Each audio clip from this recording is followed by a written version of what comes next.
Lady and the Tramp, Chapter 5.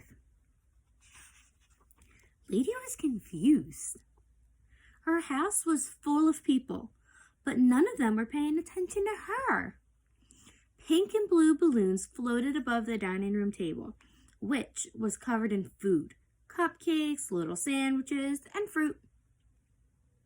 The living room was full of presents, and women giggled and chatted with each other.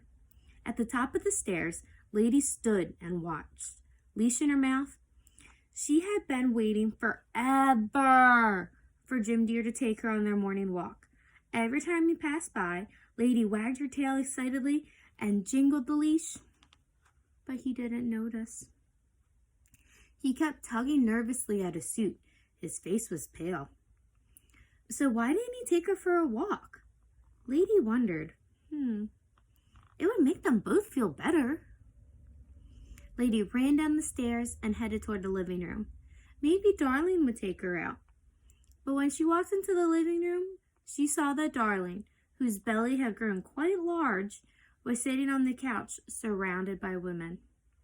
Walking over, Lady tried to get Darling's attention. It was hard. Darling was surrounded by blue and pink and yellow packages. "Oh my goodness," Darling said happily. "It's adorable." Assuming Darling meant her, Lady looked up happily. But her smile faded as she saw that Darling was talking about a small stuffed bear, not her.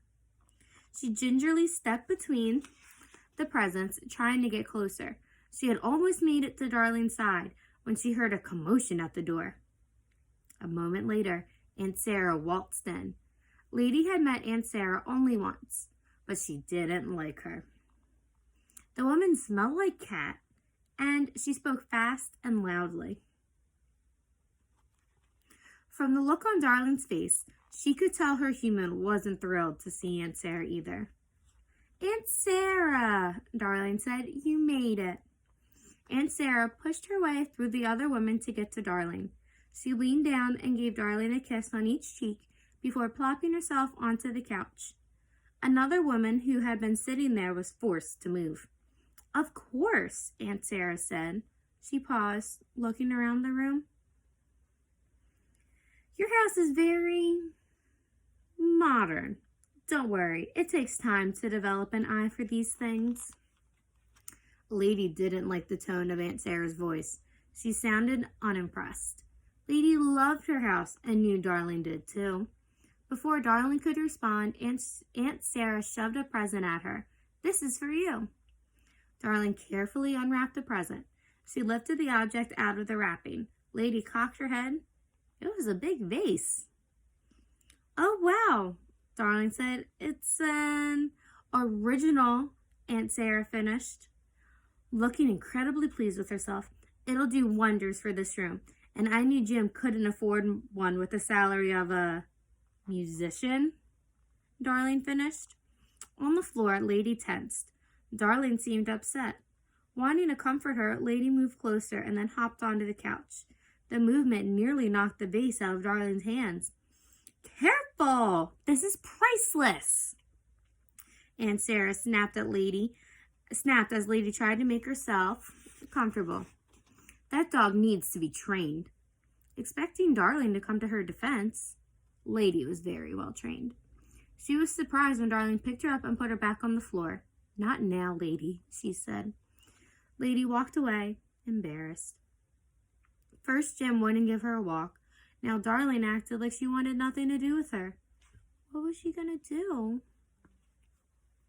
Since no one seemed to want her around, Lady decided to go outside. Maybe Trusty or Jock would be home and could explain why everyone was acting so funny. Slipping through the doggy door, Lady made her way to the vine-covered fence. On the other side, she heard a rustling noise. Trusty must be sniffing for something. "Hey, Trusty," she called out. The big bloodhound didn't respond, but Lady went on anyway. "Something strange is going on," she began. "There's a bunch of toys, and none of them are for me. And I just jumped onto Darling's lap like I always do, but this time, she snapped at me." Lady paused. Saying the words out loud made her feel terrible all over again. "And Jim Deer? Well, he seems normal, but I smell fear on him all the time. She paused, waiting for Trusty to say something. He was quiet. I'm overreacting, aren't I? No, you aren't overreacting. Lady's head snapped up. That wasn't Trusty's voice. As she peered through a hole in the fence, her eyes widened. On the other side was a dog she had never seen before. He was a mutt with big brown eyes and a rough coat. One of his ears flopped down, giving him a playful look. He was handsome in a rough and tumble way, Lady thought. Then she shook her head. Why was she thinking about him being handsome? He had just eavesdropped on her private, well, sort of private, thoughts. Who are you? She asked. Where's Trusty? The dog scrambled up and over the fence, then landed on the ground in front of Lady. He gave her a charming grin. Let me explain, he said. Lady didn't let him finish. She began to bark. Easy, easy, Tramp said, holding up a paw to calm down the dog in front of him. When he had woken up in the back of the delivery truck miles from downtown, he hadn't been worried. He had figured he would just take a leisurely walk home, look at some nice houses. He hadn't expected to get distracted by a pretty little dog with a barking problem. You're overreacting, he said. If she kept it up, Elliot, who was probably still looking for him, would find him. Could you please stop overreacting? Hearing Elliot's paddy wagon coming down the street, Tramp shifted nervously on his feet. He needed the dog to stop barking. Now. I get it, he said, trying to keep his voice calm. You think I'm here to make trouble. I'm the one in trouble. As if on cue, Elliot's neck poked into view. At the same time, the back door opened up and a man's head popped out. Quickly, Tramp scrambled backward, wedging his lanky body in the doghouse. Everything all right, lady? The man called out to the pretty cocker spaniel, staring daggers at Tramp. Lady gave a bark. That your dog barking? The dog catcher asked. Tramp saw Elliot walking around from the other side of the fence. The man's beady little eyes were narrowed as they scanned the yard. Yes, he's mine, the man answered. Elliot frowned. Seen anything else? I'm looking for a dangerous animal around here. Inside the doghouse, Tramp bit back a laugh.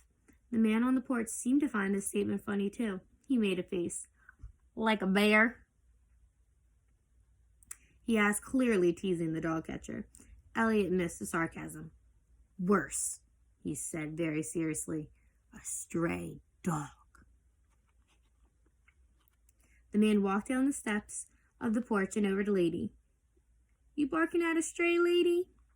For one long moment, Tramp was sure Lady was going to tell on him. He looked at her, his eyes wide, begging her silently to keep him safe. Finally, she wagged her tail. Taking that as a no, the man turned back to the dog catcher. Nope, he said. Everything seems to be fine. Giving Lady a pat on the head, the man began to usher the dog catcher out of the yard. The backyard grew quiet. Tramp squeezed himself out of the doghouse and approached Lady. Thanks, he said. I owe you one. Lady looked at him. She did not seem impressed. You owe me more than one, I'd say. Tramp shrugged. She was probably right. With the danger alone, he could have finally taken a serious look around the yard. It was neat and clean, the grass green and the porch cozy. His eyes stopped on a stroller by the back door. He remembered Lady's words. First baby, huh? He said, nodding at the stroller. First, what? Lady asked. She looked confused and worried. Tramp felt oddly sorry for her. She seemed like a sweet dog. She had no way to know her life was about to be rocked. Tramp sat down. You're the center of your people's universe, right? He asked. Lady nodded. They make you feel special and loved every day? Again, Lady nodded. Every day. Well, that's all over now, Tramp said. You're about to be replaced. Replaced? Lady repeated. Then she shook her head. You don't know what you're talking about. Look, kid, he said with a shrug. I know people. People aren't loyal. My philosophy? Look out for yourself. The sooner you start doing that, the better. Suddenly, 2 other dogs rushed into the yard. Tramp looked up, surprised. Then he relaxed. It was an old bloodhound and a little Scottish terrier wearing a hat and a scarf. "Lady, are you okay?" "Stay back, mongrel," the terrier said. "Just give me a reason, Stray," the old bloodhound said in a gravely voice. "Better not give him that reason, mangy mongrel," Jock added. Tramp almost laughed. It was hard to take a threat seriously when the dog that kept doing the threatening was dressed up. "Keep your scarf on, killer," he said. Then Lady spoke. "It's okay," she said to her friends. "He was just leaving, weren't you, street dog?" Tramp sighed, and there it was, the stereotype. Lady was just like every other dog and human he had met, always assuming he was nothing but trouble. All he had been doing was trying to help her, give her a heads up. Turning to go, Tramp looked over his shoulder. "Just remember," he said, "when a baby moves in, the dog moves out." He began to trot away, but not before grabbing a bone that was lying in the grass. "I'm stealing this, by the way," he said. Then with a wink, he was off. He tried to do her a favor. He had warned her about what was to come. If she didn't want to hear it, that was her problem. He had a bone to chew on, and Elliot was off his back. He was good to go. Lady was going to have to figure out her life on her own. The end of that chapter.